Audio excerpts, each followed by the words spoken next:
I'm Dr. Sesubhushan, orthopedic surgeon and robotic joint replacement surgeon, Sesi International Hospital, Vijayanagaram. So నేను ప్రజలకి చెప్పవలసింది ఏంటంటే arthritis ఒక 3-4 రకాలు ఉంటాయి. అందులో మెయిన్గా కామన్గా వచ్చేది ఆస్టియో ఆర్థరైటిస్ అంటాం. అండ్ వేరే వేరే కీళ్ళు కూడా అరుగుతూ ఉంటాయి. కీళ్ళు అరగడం అంటే మనకి జాయింట్ లోపల ఒక కార్టిలేజ్ అనే ఒక మెత్తటి జిగురు పదార్థం ఒకటి ఉంటుంది. అది మెల్లగా వయసు బట్టి అరుగుతూ ఉంటుంది.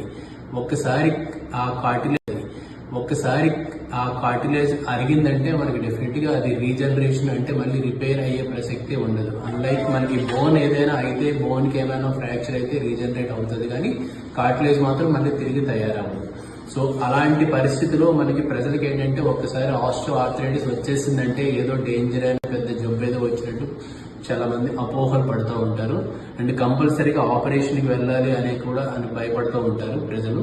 సో దీనికి మోస్ట్లీ మనం ప్రపంచం అంతా చూస్తే ఒక 10 to 15% of the osteoarthritis పేషెంట్స్కే మనకి ఆపరేషన్కి వెళ్తున్నది, కానీ రిమైనింగ్ 80 to 85% ఆఫ్ ద ప్రజలకు మాత్రం మనకి మందులతోని, లైఫ్ స్టైల్ మోడిఫికేషన్తోని అండ్ కొన్ని పద్ధతులు మెట్లు ఎక్కడం, మెట్లు దిగడం తగ్గించుకోవడం, కింద కూర్చోవడం తగ్గించుకోవడం, ఇలాంటి లైఫ్ స్టైల్ అడ్జస్ట్మెంట్స్, మెడికేషన్ వాళ్ళతోనే మనం ఆస్టియో ఆర్థరైటిస్కి ట్రీట్మెంట్ చేయొచ్చు.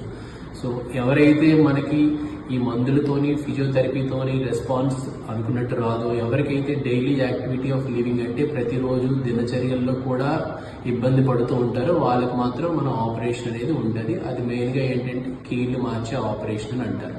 సో జాయింట్ రిప్లేస్మెంట్ మోస్ట్ కామన్గా ఏంటంటే మునుకుకే మనం ఎక్కువగా మారుస్తూ ఉంటాం. That is total joint replacement of the knee joint.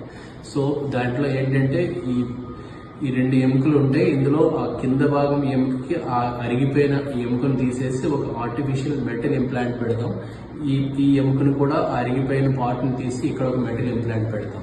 So ఇది టోటల్గా ఏంటంటే ఒక్కసారి ఆపరేషన్ అయిందంటే పేషెంట్కి ఏమైనా కోమార్బిటీస్ లేకపోతే minimum 20 to 25 years success rate ఉంటుంది.